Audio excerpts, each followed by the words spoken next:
In this video, I'll be going over how to effectively use your foam roller to loosen up tight hips.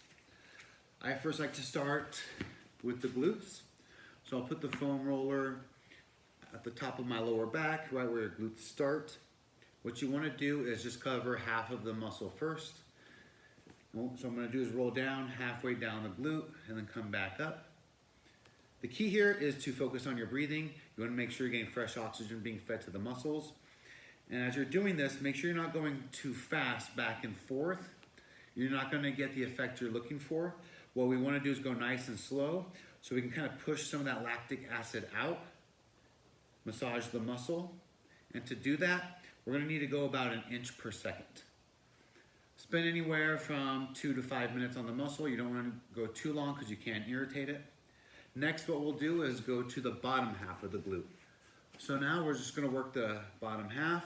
Again, work that for about 2 to 5 minutes, going about 1 inch per second. From there, what I like to do is turn over to the side. We're going to work the hip and the hip flexors. Now, when you're on your hip here, feel free to move around wherever you feel tightness. What you want to do is have a mindset of seek and destroy. You want to look for the knots, look for anything that's tight, and break it up. Now, if it's too painful, you don't want to focus on that problem area too much, because if you irritate it too much, you're not going to get the results you want. So instead, work around it, and once it loosens up a little bit, then you can kind of go into that seek and destroy mode. So I'll do this on my hips, working all different angles, and then spending 2 to 5 minutes, and then from there, I'm going to work my way down towards the IT band. Now with your IT band, it's going to be tight, and when you finish, it'll most likely still be tight, because it's meant to be. So you don't want to spend too much time there, right? You want to roll it out, working your way halfway down the leg, and then work the bottom half. From there, we're going to go to the hamstring. We're going to put the roller right where your glute and hamstring meet.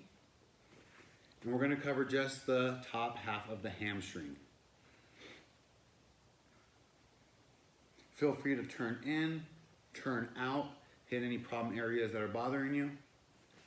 Then you'll move down to the bottom half of the hamstring. Same thing, feel free to go to the side, in or out, focusing on about 1 inch per second. And we'll go down to the calves, if you'd like to. Now what I want to do is go and attack the adductors and psoas. So we're going to go ahead and go to our stomach. You want your foam roller right on the inside of your groin area. And what you want to do is, again, focus on just going halfway down, nice and slow, and focusing on your breath. Again, the point here is to massage the muscle, break up any kind of knots you might have, and also to push the lactic acid out of the muscle so you'll get better recovery after training. Now your adductors might be a little more tender than other areas, so be careful and make sure to pay attention to the amount of pressure you're applying. You don't want to put too much pressure. So you'll spend 2 to 5 minutes and then work your way down to the bottom half of the adductor. So there you go. Those are some foam rolling techniques you can use to loosen up your hips. I recommend doing this anywhere from 3 to 5 times a week. It takes you about 20 minutes, depending on how much time you spend on it, to kind of hit all the problem areas. And if you stay on top of it, you'll get huge results and you'll definitely enjoy the benefits.